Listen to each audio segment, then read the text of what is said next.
भगवान श्री कृष्ण को आज गोपियों की याद आ रही थी। सारी गोपियां रो रही हैं श्याम सुंदर से मिलने के लिए। तो केवल गोपियां रो रही हैं ऐसा नहीं, भगवान भी रो रहे थे। भगवान को रहा ना गया और भगवान श्री उद्धव जी महाराज को भेजते हैं, जाओ और हमारी गोपियों को समझाओ।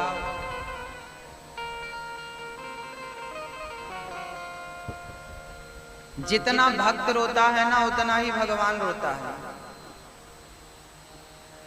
जितने कदम भक्त बढ़ाता है उससे कई गुना ज्यादा भगवान दौड़ता है। गोपियां रो रही हैं, सिर्फ गोपियां रो रही हैं ऐसा नहीं है, भगवान भी रोए। और जब उद्धव जी लौट कर आए ना तो उनको अपने हृदय में भगवान ने श्री धाम वृंदावन का दर्शन कराया। गोपियों का दर्शन, ब्रजवासियों का दर्शन, ब्रज मंडल का दर्शन, माँ यशोदानंद बाबा का दर्शन अपने हृदय में कराया। उद्धव जी बोले, प्रभु मैंने वृंदावन देखा, वो पूरा वृंदावन आपके हृदय में क्या कर रहा है? तब भगवान ने कहा कि मेरा हृदय ही वृंदावन है,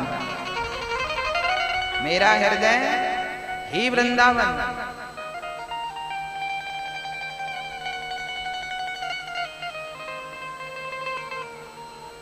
गोपियों के संग भगवान रास रचाते हैं। कई बुद्धिजीवी प्रश्न करते हैं कि भगवान कैसे हैं, औरतों के संग नाच रहे हैं। तो भैया ये गोपियां, जिन गोपियों के संग भगवान ने रास रचाया वो कोई साधारण गोपियां नहीं थी। आपको मैं कल भी बतलाया था, आज पुनः बतला दूं। ये गोपियां जन्म जन्म के साधु संत थे। गोपियां बनकर के भगवान ने इन्हें ब्रजमंडल में बुलाया है ताकि हमारी लीला का ये लाभ ले सके, दरस परस कर सके।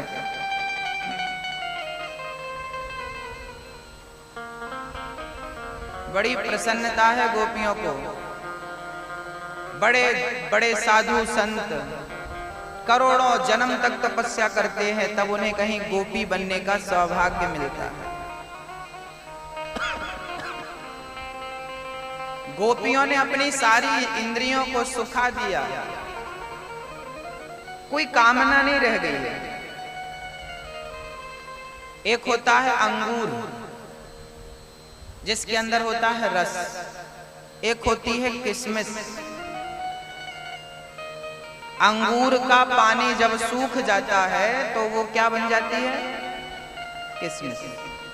अंगूर का भाव 50 रुपए है, 70 रुपए है, 100 रुपए है किलो, और किशमिश का भाव 500 रुपए, 600 रुपए। बढ़िया से बढ़िया, कितने गुना ज्यादा है। जब तक पानी था तब तक कीमत कम थी, पानी सूखा कीमत बढ़ गई। ऐसे ही गोपियों के अंदर का सारा पानी, मतलब वासना का पानी, सब सुखा दिया और वो अपने आप को किशमिश बना चुकी थी श्याम सुंदर के लिए। इसलिए भगवान ने उन्हें अपनी रास में शामिल किया और उनके संग रास रचाया। जिनके अंदर वासना का जल है वो अंगूर की तरह है। अंगूर जल्दी सड़ जाता है, पानी ना सूखे सही समय पर सड़ जाता है। और किशमिश बहुत दिनों तक चलती है, सूखा पदार्थ है, चलता रहता है। गोपियां वासना रहित थी, कामना निष्काम थी। और जब तक भक्त निष्काम नहीं हो जाता तब तक भगवान का दर्शन हो नहीं पाता। दो भक्त हैं प्रहलाद, एक का नाम है प्रहलाद, एक का नाम है ध्रुव। दोनों बच्चे थे जब इन्होंने भगवान को पाया। दोनों की कथा आपने सुनी, लेकिन इनमें से एक भक्त निष्काम था, एक भक्त सकाम है।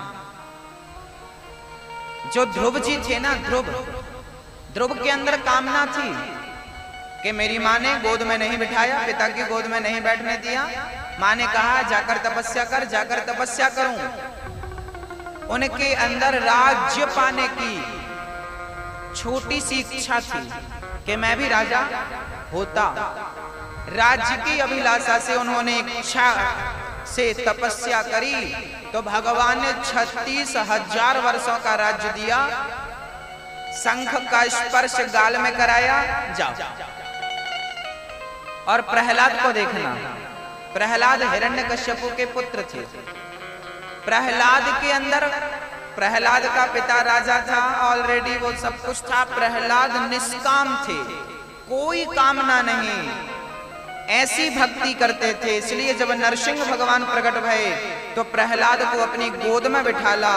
ध्रुव जी को भगवान की गोद नसीब नहीं हुई, लेकिन प्रहलाद को गोद नसीब हुई, क्योंकि प्रहलाद निष्काम भक्त थे, कोई कामना नहीं थी प्रहलाद के, कोई कामना नहीं। हमें आपसे कुछ नहीं चाहिए,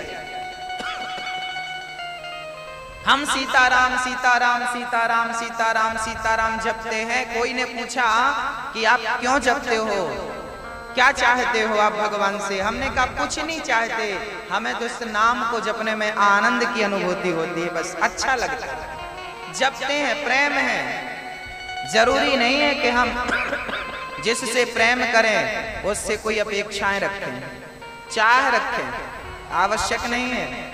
निष्काम प्रेम किसे कहते हैं? इसी को तो कहते हैं निष्कपट। भगवान से निष्कपट प्रेम हो, निष्काम प्रेम हो। गोपियों का प्रेम ऐसा ही था। उद्धव जैसा ज्ञानी गया और प्रेमी बनकर के लौटा। ज्ञान की शोभा भी तब होती है जब प्रेम हो, बिना प्रेम के ज्ञान भी शोभा नहीं पाता, इसलिए प्रेम होना आवश्यक है। अच्छा, प्रेम है, आपको भगवान से प्रेम है कि नहीं? अच्छा, प्रेम किसी के कहने से होता है कि होता है? हमने कह दिया कि उससे प्रेम कर लो, हो जाएगा? हो जाएगा? नहीं होगा। प्रेम कहने से नहीं होता। हमने कह दिया चलो भगवान से प्रेम करो, थोड़ी होगा। प्रेम के लिए ना दो इंद्रियां विशेष महत्व रखती हैं। प्रेम होता है दो जगह से, एक आंख, एक दूसरा आप बता दो।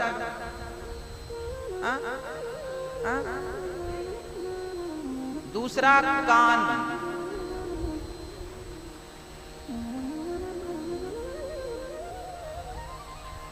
आप किसी को देखो ना, किसी के बारे में सुनो ना, तो क्या प्रेम हो जाएगा उस व्यक्ति से? कृष्ण को देखा, आहा हा हा इतने सुंदर है, देख लिया, और देखा बस नहीं, सुना कि ये कृष्ण जो है ना ये सुंदर बस नहीं, इनका स्वभाव अच्छा है। उतना जहर पिलाने आई, उनका भी उद्धार कर दिया, बड़े बड़े भक्तों पर कृपा करी, मीरा पर कृपा करी, हमारा भी नंबर लगेगा कभी ना कभी। हाँ, जब तक उनके बारे में सुनेंगे नहीं तब तक उनसे प्रेम। आपको जिससे प्रेम है, या तो आपने उसे देखा है या तो उसके बारे में सुना है। बिना सुने बिना देखे प्रेम हो ही नहीं सकता। अमेरिका के किसी आदमी से प्रेम है आपको? हमने देखा ही नहीं वहां के लोगों को, ना देखा ना उनके बारे में, तो प्रेम नहीं है। हाँ, हमें हिंदुस्तान से प्रेम है, क्योंकि हमने इसे देखा, इस मिट्टी को देखा, इसके बारे में सुना है। जब तक देखेंगे नहीं, आंख और कान ये दोनों काम करते हैं प्रेम के लिए, ये प्रेम के एजेंट हैं। कहते हैं ना, जब आंख मिली तो चार हो गई, और जब चार हुई तो प्यार हो गया।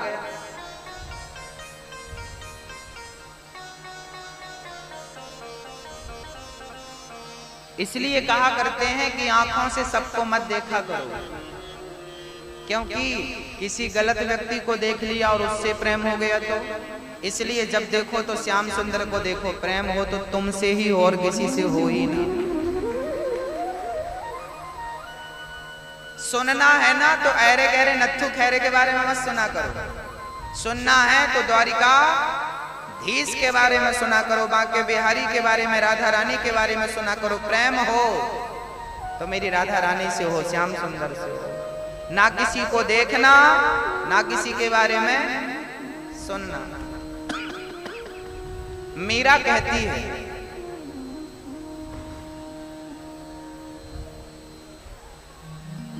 अब किसी महफिल में जाने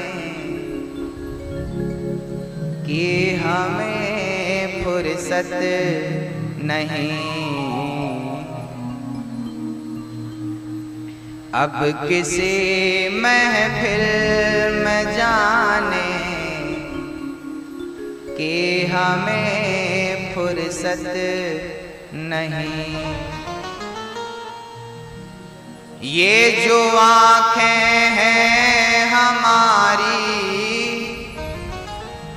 ये जो आँखें हैं हमारी, मिल गई हैं श्याम से।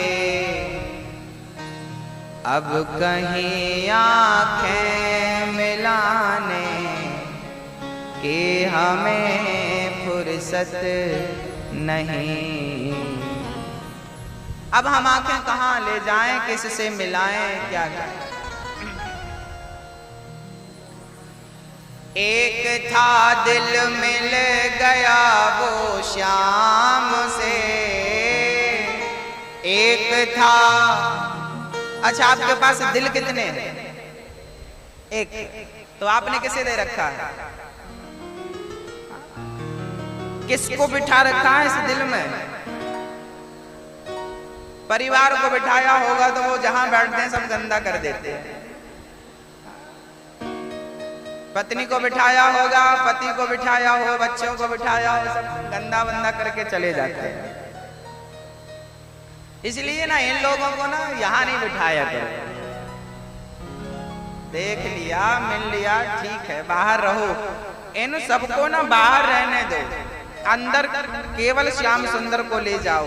क्योंकि पानी के ऊपर नाव बहुत अच्छी लगती है, पर नाव के ऊपर पानी भर जाए तो डूब जाती है। संसार सागर है, इस सागर में आप नौका हैं, आप ऊपर रहें संसार से।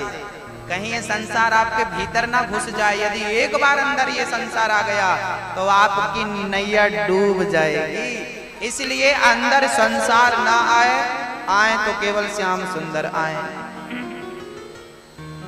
एक था दिल मिल गया वो श्याम से,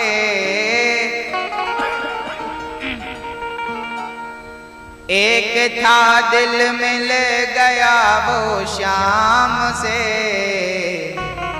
अब कहीं दिल को मिलाने, अब कहीं दिल को लगाने कि हमें फुर्सत नहीं।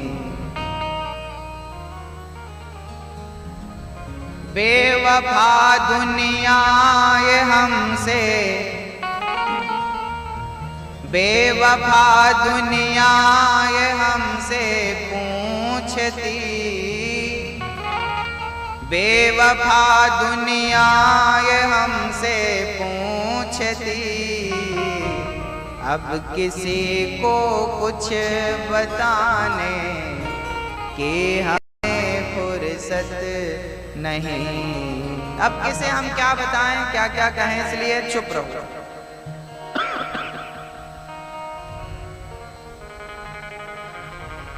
भगवान को बिठा लिया, भगवान से मोहब्बत कर ली।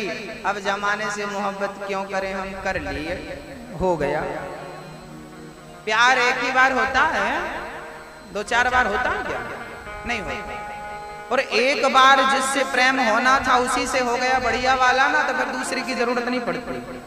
और एक से सही नहीं हो पाया तो फिर आदमी ढूंढता फिरता है किससे मिल जाए प्यार, इससे मिल जाए प्यार। सही। तो भगवान से जी लगाकर दिल खोल के प्रेम कर लो, यही प्रेम करने लायक है। सही बताएं, किसी आदमी से मत कर लेना और किसी स्त्री से मत कर लेना। क्योंकि जमाने से प्रेम आपने किया तो वहां से फिर आपको आंसू ही मिलने हैं, दर्द ही मिलना है, ठोकर ही मिलना है। जिनने किया उनसे पूछ लो, मैं ये तो नहीं कह सकता करके देख लो, क्योंकि इसमें तो बड़ी झंझट है। जिनका हो चुका है, दिल टूट चुका, उनसे पूछ लेने में ज्यादा अच्छा है। प्रैक्टिकल इसके लिए हमें नहीं करना।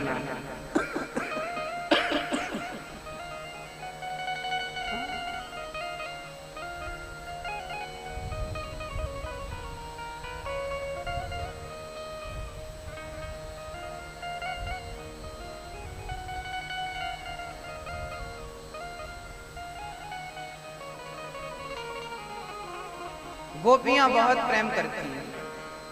अच्छा, भगवान से हमें प्रेम ही करना है, कुछ नहीं करना। ये न केन प्रकार से प्रेम हो जाए बस। पत्नी, एक पति था, एक पत्नी थी। पति ना पत्नी को देखता नहीं था, तो पत्नी बड़ी चतुर थी। वो कभी पति के लिए हलवा बनाती, कभी पति के बढ़िया बढ़िया से कपड़े बना कर देती, ये कपड़े पहनो। कभी कुछ करती, कभी कुछ करती, कुछ कुछ करती रहती। वो क्यों करती? ताकि वो अपने पति का दिल जीत सके, इसलिए करती। लेकिन फिर भी पति का दिल नहीं पसीजा, तो जो जो किया सब कुछ व्यर्थ हो गया कि नहीं? ऐसे ही है, हम पूजा करते हैं। अच्छा, आप लोग एकादशी का व्रत क्यों करती हो? सोमवार का व्रत कोई करता है, कोई एकादशी का करता है, कोई पूर्णिमा का करता है, कोई सवेरे अगरबत्ती जलाता है, कोई शंकर जी को लोटा भर जल चढ़ाता है, कोई सूर्य भगवान की पूजा करता है, कोई माला जपने बैठा है, कोई पाठ करने बैठा है। हर व्यक्ति अपने अपने ढंग से पूजा पाठ करता है। इसके पीछे कारण क्या है? अरे हम इतनी पूजाएं करते हैं, क्यों करते हैं? बोले किसी भी प्रकार से भगवान से प्रेम हो जाए बस। पूजा करने का प्रतिफल है प्रेम, व्रत करने का प्रतिफल है प्रेम, जल चढ़ाने का प्रतिफल है प्रेम। और ये सब कुछ करने के बाद भी भगवान से प्रेम नहीं हुआ तो सब कुछ बेकार है। हम सब कुछ इसलिए करते हैं कि भगवान से प्रेम हो जाए, क्योंकि भगवान से पूछा गया कि आपको पसंद क्या है। भाई, एक मैया जल चढ़ा रही है, एक मैया सोमवार का व्रत रखे है, एक दूसरी मैया एकादशी का व्रत रखे है, एक तीसरी मैया पूर्णिमा का व्रत है। भगवान से पूछा, प्रभु आपको क्या पसंद है इनमें से? भाई, जो पसंद है बताओ, हम वही करें। माथा पच्ची यहाँ वहां क्यों करें? आपको जो पसंद सीधा बताओ। तो भगवान ने अपनी पसंद बताई, तब से हमने बाकी सारे काम छोड़ दिए। क्या बताया भगवान ने? भगवान ने बताया, राम ही केवल प्रेम प्यारा, जान ले जो जानने हारा। राम ही केवल प्रेम प्यारा, जान ले ये जो जान निहारा। क्या पसंद है राम को? रामचरितमानस की चौपाई क्या तुलसीदास जी लिख रहे हैं? मिलहि न रघुपति बिनु अनुरागा, किए जोग जप ज्ञान विरागा। कितना भी योग कर लो, कितना भी जाप कर लो, कितना भी यज्ञ कर लो, यदि रघुनाथ से प्रेम नहीं है तो सब कुछ व्यर्थ है। राम ही केवल, बोलो मेरी माँ, राम ही केवल, याद कर लो मेरी मैया ये चौपाई, राम ही केवल प्रेम प्यारा। बोलो, राम ही केवल प्रेम प्यारा। बोलो, राम ही केवल, राम ही केवल। पूरी बोलो एक बार, बस ये याद रखना। ना पूजा की जरूरत है, ना पाठ की जरूरत है, केवल भगवान से प्रेम है। भाई, हम भले रतलाम ना आए, लेकिन हमारा आपसे प्रेम बना रहे। है ना, प्रेम बना रहे। कई बार तो आपने देखा होगा आपके ही रिश्तेदार पूरी जिंदगी में एक आध बार आपके घर आ पाते हैं। कोई बात नहीं, साहब नहीं आए तो नहीं आए, पर प्रेम तो है। ऐसे ही है, कुछ ना हो हमारे और आपके बीच में, ना स्वागत हो, ना ढोल नगाड़े हो, ना ज्यादा दिखावा हो, कुछ ना हो, बस प्रेम हो। यदि आपसे हमारा और हमसे आपका प्रेम है तो इस प्रेम के बीच में फिर ना स्वागत की जरूरत है, ना सम्मान की जरूरत है। बस प्रेम है तो सब कुछ हो गया, और सारा स्वागत सम्मान सब कर लो, पर प्रेम नहीं है तो सब व्यर्थ है। आपकी पत्नी आपको प्रेम ना करे, अच्छा लगेगा? अच्छा, आपका पति आपको कहे कि सोना ले ले, चांदी ले ले, घर ले ले, गाड़ी ले ले, पर प्रेम नहीं करूंगा तेरे से, प्रेम तो पड़ोसन से करूंगा, अच्छा लगेगा आपको? अच्छा लगेगा? बोलो। ओ मैया, आपका पति, आप साधारण स्त्रियां हैं, हम साधारण प्राणी हैं। अरे हम संसार के तुच्छ प्राणी जब प्रेम के भूखे हैं तो भगवान क्या वस्तु का भूखा है? उसे भी प्रेम चाहिए भक्त का। राम ही केवल प्रेम प्यारा, जान ले जो जान नहीं हारा। जानने वाले जान लो, भगवान को प्रेम के अतिरिक्त तो कुछ नहीं चाहिए। अब प्रेम क्या है वो भी सुन लो। कैसा प्रेम है? प्रेम भी 3 प्रकार का होता है। एक प्रेम वो है जो आप अपनी मां से करते हो, एक प्रेम वो है जो आप अपनी बहन से करते हो, एक प्रेम वो है जो आप अपनी पत्नी और अपने पति से करते हो। तीनों प्रेम में अंतर है कि नहीं? और तीनों प्रेम की मर्यादाएं भी अलग हैं।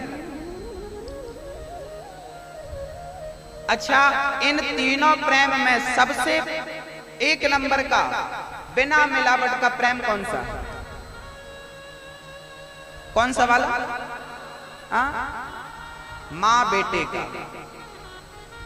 मां बेटे का जो प्रेम है ना, ये 24 कैरेट है, शुद्ध। भाई बहन के प्रेम में भी जरा स्वार्थ हो सकता है, और पति पत्नी के बीच में तो स्वार्थ ही होता है। पत्नी की इच्छा पूरी हो गई तो खुश,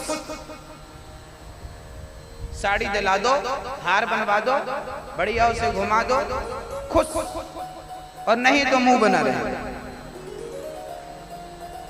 सब घुमाने ले जा रहे हैं और आप घुमाती नहीं।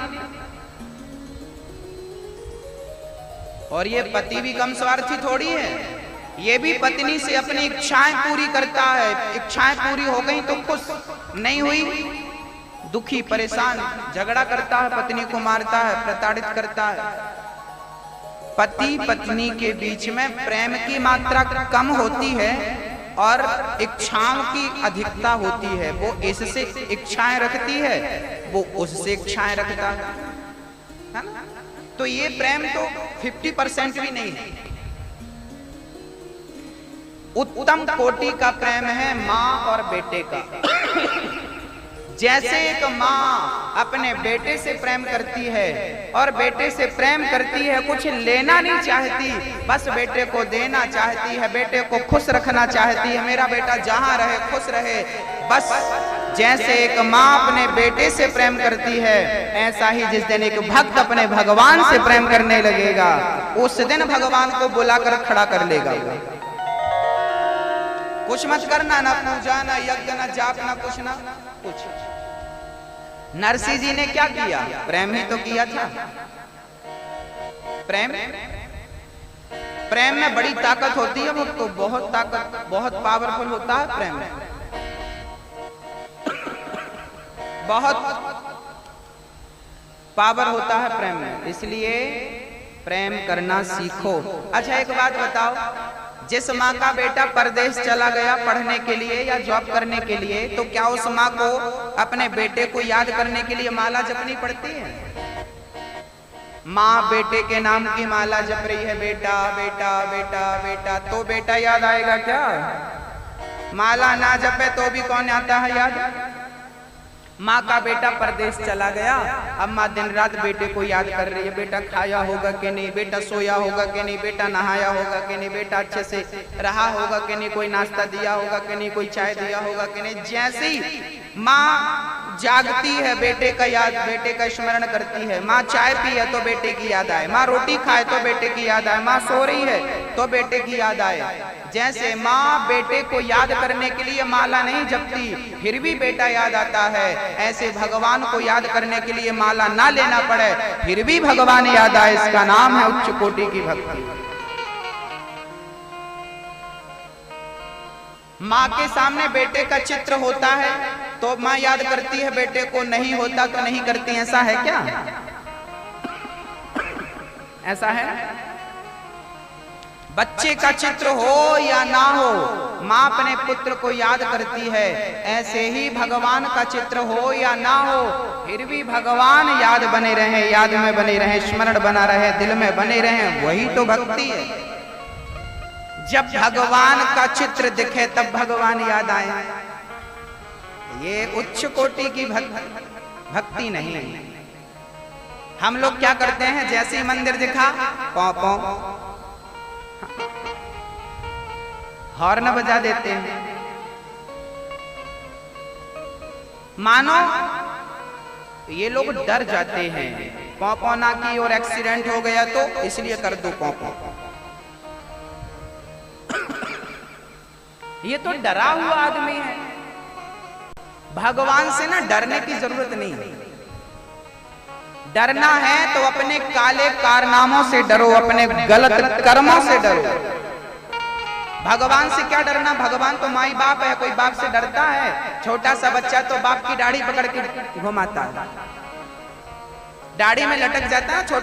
छोटे बच्चे को देखा होगा, जो बच्चा पिता की गोद में होता है वो पिता की छाती में चढ़ जाता है, तो क्या डरता है वो अपने बाप से? नहीं डरता। छोटा है ना, प्यार करता है वो अपने पिता को, पिता भी प्यार करता है अपने बच्चे को।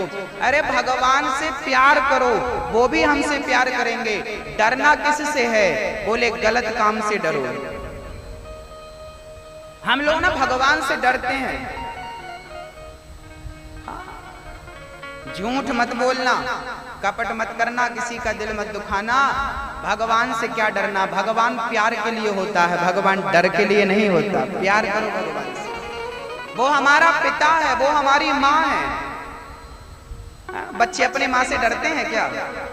प्यार करते हैं। गलती करने के बाद भी गोद में चले जाते हैं।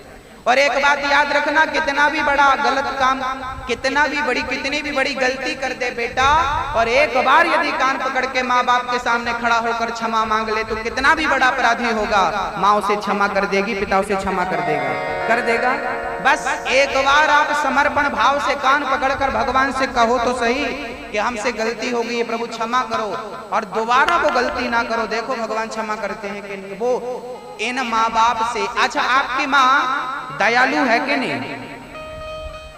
दया करती है ना, माफ करती है कि नहीं? जब आपकी माँ का दिल इतना कोमल है, जब आपके पिता का दिल आपके लिए इतना कोमल है, तो जिस परमात्मा ने आपकी माँ को बनाया होगा, उस माँ का दिल बनाया होगा, उस दिल बनाने वाले भगवान का दिल कैसा होगा, कल्पना तो कर लो। कितना द्रवीभूत होगा, कितना कोमल होगा उस भगवान का दिल। इसलिए भगवान से प्रेम करो। भगवान प्रेम के लिए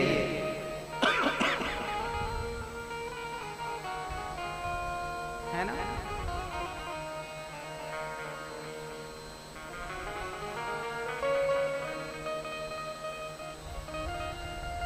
भगवान श्री कृष्ण का पहला विवाह संपन्न हुआ रुक्मणी से। रुक्मणी के पुत्र का नाम हुआ प्रद्युम्न। प्रद्युम्न का हरण कर लिया सम्रासुर ने। भगवान ने प्रद्युम्न को प्रद्युम्न जी ने बड़े होकर सम्रासुर को मारा। रति से विवाह किया और वापस द्वारिका आए। ये प्रद्युम्न पिछले जन्म में कामदेव थे। शंकर जी की तीसरी आंख खुली तो कामदेव भस्म हो गए, उनका शरीर नष्ट हो गया। रति बोली प्रभु अब मैं पति के बिना कैसे रहूंगी। तब शिव जी ने कहा था कि ये द्वापर में कृष्ण के पुत्र बनकर आएंगे, तब आपका इनसे विवाह संपन्न होगा। रति से शिव जी के द्वारा दिए श्राप प्रद्युम्न जी के संग कामदेव के संग रति का विवाह संपन्न हुआ। दूसरा विवाह भगवान का हुआ जाम्बवंत की बेटी जाम्बवती से। परीक्षित ने कहा प्रभु जाम्बवंत जी तो त्रेता युग में थे, उन्होंने द्वापर युग में बेटी का विवाह भगवान से कैसे किया? एक युग तक बेटी कैसे रह गई?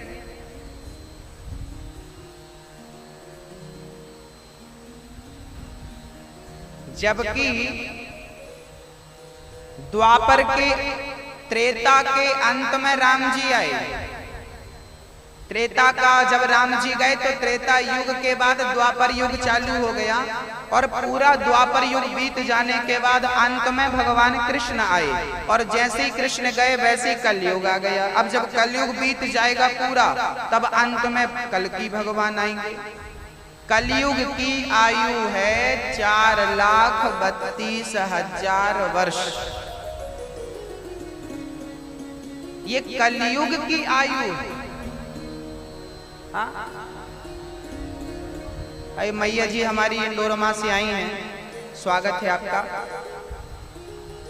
पीथमपुर के पास से।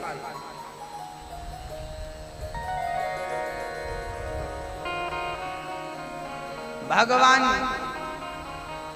इस कलयुग की आयु इतनी लंबी है, इससे दुगनी 8,64,000 वर्ष द्वापर युग की आयु। तो द्वापर युग की इतनी लंबी आयु है तो त्रेता युग की लड़की द्वापर युग में कृष्ण से कैसे ब्याही जा रही है? हमें कुछ समझ में नहीं आया, ऐसा परीक्षित ने प्रश्न किया। तब श्री सुखदेव जी कहते हैं सुनो, जब राम जी का रावण से युद्ध हो गया, रावण मारा गया, तब राम जी वापस जाने लगे। तब जामवंत जी ने कहा कि प्रभु आपने रावण को मारकर अपनी खुजली मिटा ली, पर हमारी बराबरी का तो कोई मिला नहीं ना। दो हाथ आपसे हो जाए तो बढ़िया हो जाएगा, हमसे कर लो दो हाथ की। राम जी बोले यदि हम आपसे लड़ेंगे तो हमारी मर्यादा भंग हो जाएगी, इसलिए हम आपसे युद्ध नहीं कर सकते, हम आपसे नहीं लड़ सकते। फिर महाराज बोले हम द्वापर में आएंगे तब हम आपसे युद्ध करेंगे, हम आपसे युद्ध करेंगे, अभी नहीं कर सकते।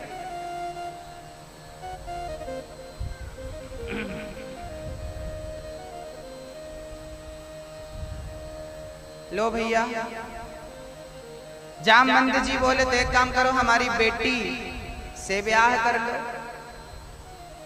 भगवान राम बोले अभी हम मर्यादा पुरुषोत्तम है, अभी नहीं कर सकते, लेकिन बाद में आएंगे हम, तब हम आपसे वादा करते हैं आपकी बेटी का विवाह हम करेंगे जब कृष्ण बनकर आएंगे तब।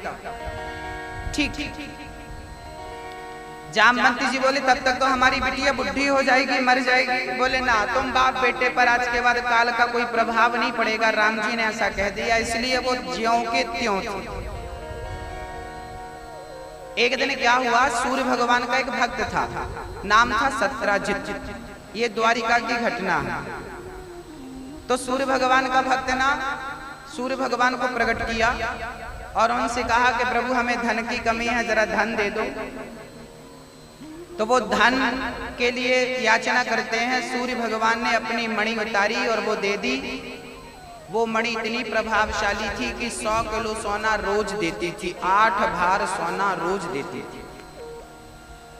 अब 17 इतना धन पा गए कि वो रातों रात धनवान हो गए।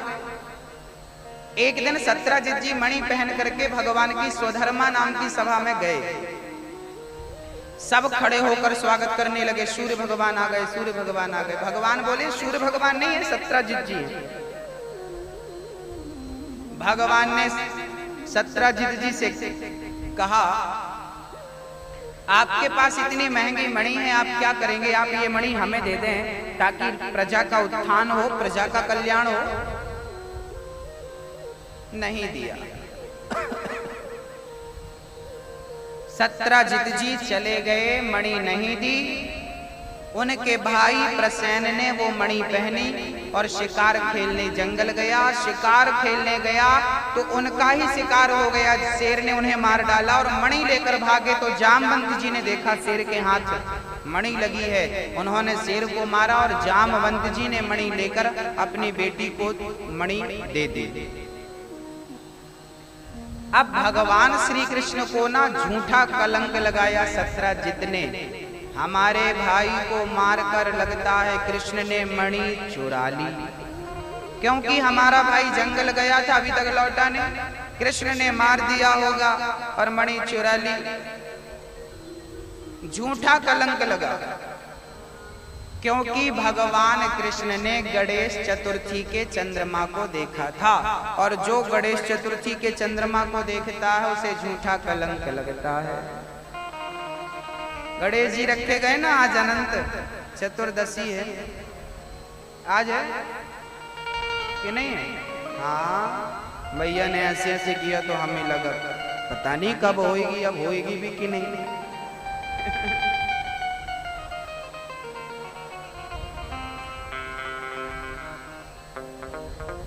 गणेश जी जिस दिन रखे जाते हैं ना, उस दिन की चंद्रमा को नहीं देखते। यदि कोई देख लेना तो झूठा कलंक लगता है। फिर वो दूर कैसे होता है? बोले भगवान श्री कृष्ण के दूसरे और तीसरे विवाह की यदि कथा सुनी जाए, जो कि भागवत में सुनाई जाती है, आज मैं सुनाऊंगा। उस कथा को सुनने से उस पाप से मुक्ति मिल जाती है, मोक्ष हो जाता है उस पाप का। जीवन में जो पाप हो जाते हैं ना, उन पापों के लिए भागवत सुननी चाहिए। भागवत सुनने मात्र से जन्म जन्म के पापों का नाश हो जाता है। हम रोज पाप करते हैं भाई, ना चाह करके भी आपके पांव के नीचे चींटियां मर जाती हैं कि नहीं? आप गाड़ी चलाते हो, चींटियां मर जाती हैं कि नहीं? झाड़ू लगाने में चींटियां मर जाती हैं कि नहीं? मच्छर मार देते हो कि नहीं? कीटनाशक डाल करके पेड़ पौधों में कीटनाशक डालते हैं तो जीव जंतु मरती हैं छोटे छोटे। ये पाप तो हमसे होती हैं। किसानों से पाप होता है, हमसे पाप होता भाई। पहले के जमाने में तो लकड़ी कंडा हुआ करते थे, चूल्हे पर रोटी, तब तो लकड़ियों में बहुत सारे जीव जंतु होते थे छोटे छोटे, घुन होता था, सब जल के मर जाता था, पाप लगता था। फिर वो पाप कैसे नाश होता था? बोले जब हम संध्या वंदन करते हैं, सूर्य भगवान को जल चढ़ाने से, संकीर्तन करने से और कथा भागवत श्रवण करने से, सत्यनारायण भगवान की कथा सुनने से जो नित्य के पाप हैं उनसे हमें मुक्ति मिल जाया करती है। हमसे पाप रोज होते हैं तो पुण्य भी रोज होने चाहिए, क्योंकि पुण्य से पाप का नाश होगा। अब पाप तो रोज हो रहे हैं पर पुण्य कुछ नहीं हो रहा, तो फिर वो आगे जब बढ़ जाएगा तो फिर वो नुकसान करेगा, परेशानी खड़ी हो जाएगी। इसलिए कम से कम सत्यनारायण भगवान की कथा तो हर अमावस पूर्णिमा को आपके घर में होती रहे, इसी बहाने भगवान का नाम होता रहेगा। हा? 4 लोग आपके घर प्रसाद लेने पहुंचते रहे। कहते हैं जिस घर में भगवान का संकीर्तन होता है और भगवान का प्रसाद बंटता रहता है, उस घर में कभी भी सुख दुख नहीं आते, सुख शांति सदा बनी रहती है।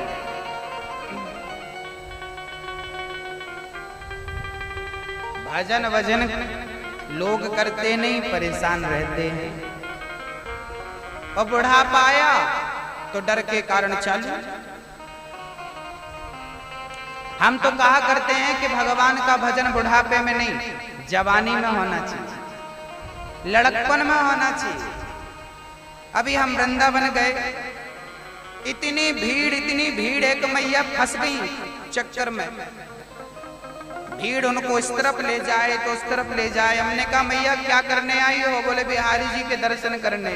हमने कहा मैया जी गिर जाओगी तो लग जाएगा, जरा संभल के चलो। हमने कहा जवानी में कर लेती तो बढ़िया रहता, क्योंकि आजकल तीर्थ बुढ़ापे के नहीं है, चल ही ना पाए आदमी, इतनी भीड़ होती। इसलिए शरीर मजबूत है तब पूजा पाठ कर लो, दर्शन वर्शन कर लो, कथा भागवत सुन लो। बुढ़ापे के भरोसे मत बैठे रहना, बुढ़ापा ठीक नहीं होता। बुढ़ापे में नहीं, जवानी में भजन कर लेना चाहिए। और नहीं तो क्या, रात भर पानी बरसा है, गड्ढों में पानी तो भरा ही होगा।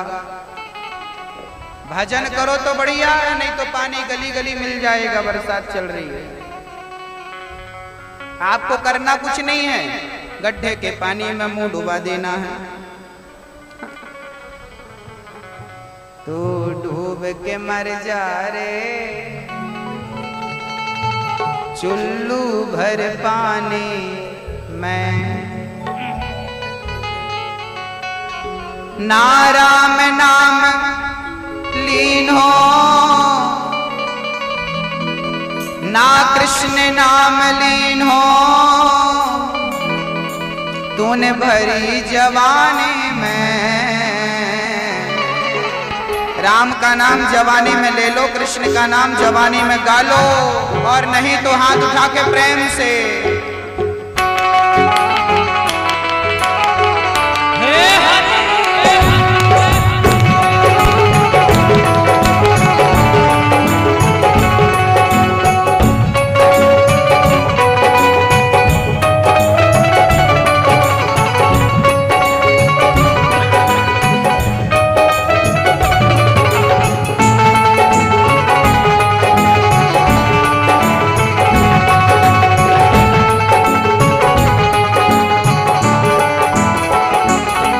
ना राम नाम लीन हो, ना कृष्ण नाम लीन हो, ना राम नाम लीन हो, ना कृष्ण नाम लीन हो। तूने भरी जवानी में, तू डूब के मर जा रे, चुल्लू भर पानी में। तू डूब के मर जा रे, चुल्लू भर पानी में। डूब के मर जा रे, चुल्लू भर पानी में। तो डूब के मर जा रे, चुल्लू भर पानी में। ना राम नाम लीन हो, ना राम नाम लीन हो, ना कृष्ण नाम लीन हो, ना कृष्ण नाम लीन हो। तूने भरी जवानी में,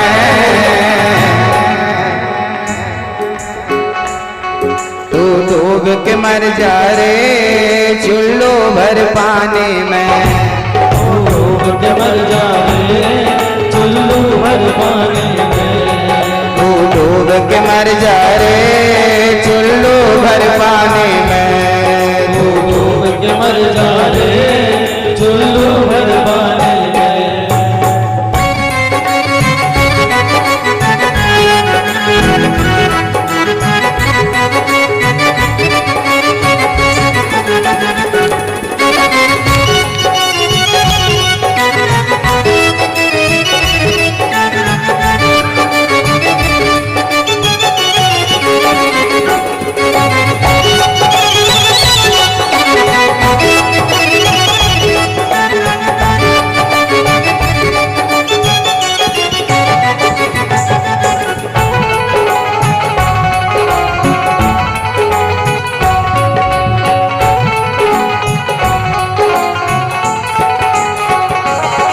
कालायो दुनिया में मिल जाए गो पानी में। कालायो दुनिया में मिल जाए गो माटी में। एक दिन काया तेरी कस जाएगी काठी में। एक दिन काया तेरी कस जाएगी काठी में। पानी को बबूला है, पानी को बबूला है, पानी को बबूला है, पानी को बबूला है, मिल जाएगो पानी में।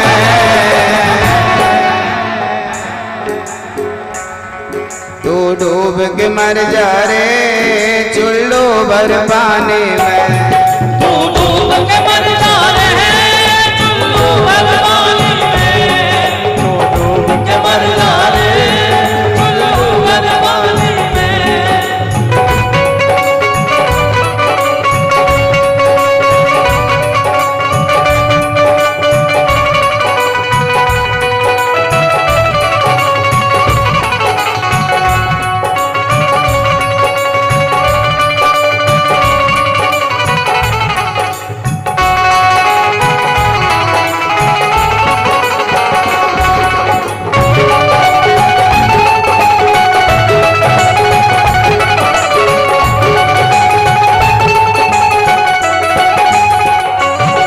क्यों करता मेरा मेरा यहाँ कुछ भी नहीं तेरा।